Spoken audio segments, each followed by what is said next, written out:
CMB রাস্তার পাশে এবং মালিকানা জায়গা না, সিএমবির জায়গা। একবার অ্যাম্বুলেন্স ঢুকে, আমি শুনলাম একবার অ্যাম্বুলেন্স ঢুইকা, মানে এইভাবে গাড়ি ঢুইকা তার ঘরের ভিতরে ঢুকছে। তার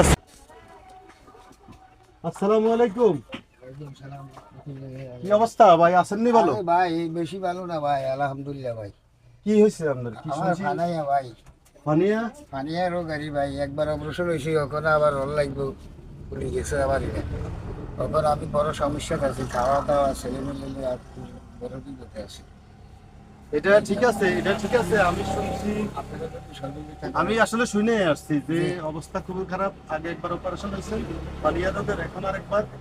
আর আমি এতটুকু শুনছি যে আপনার এখানে নাকি অ্যাক্সিডেন্ট হয়েছে কয়দিন আগে। যে আমার ছেলে এই অ্যাম্বুলেন্সের তলে ধরে গেছে, অ্যাম্বুলেন্স কি এই বাড়ির ভিতরে ঢুকছে? ঘরের ভিতরে অল্প ঢুকে নেয়, যে আবার ফতে আসলে মানে এখানে এখানে এই ঘরের ভিতরে একটা ঘরের লাগে টিন টুন বেড়ে যায়। তিন টুন বেড়ে একুশে পেলে আসিল তো এক মাস। এখানে তাহলে আপনার সন্তান এই ঘরের ভিতরে অ্যাম্বুলেন্সে লাগাই দিছে রাস্তার লগে তো? জি, আচ্ছা, যাই হোক, রাস্তার লাগে ভাই। যাই হোক, এখন অ্যাক্সিডেন্ট সবকিছু দুর্ঘটনা আল্লাহর পক্ষ থেকে আইয়া আল্লাহ আবার সবে ঠিক করবে। হ্যাঁ, জি, এখানে দুশ্চিন্তার কিছু না। জি। আর আপনার ট্রিটমেন্টের ব্যাপারে আপনারা যদি মানবতা ও সহায়তার পক্ষ থেকে আমি আসছি।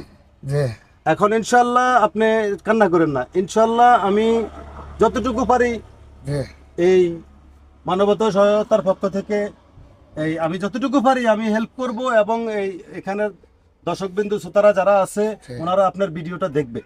জি ভাই, আপনি আপনি তো বলছেন আপনার ভিডিও দেখলেও সমস্যা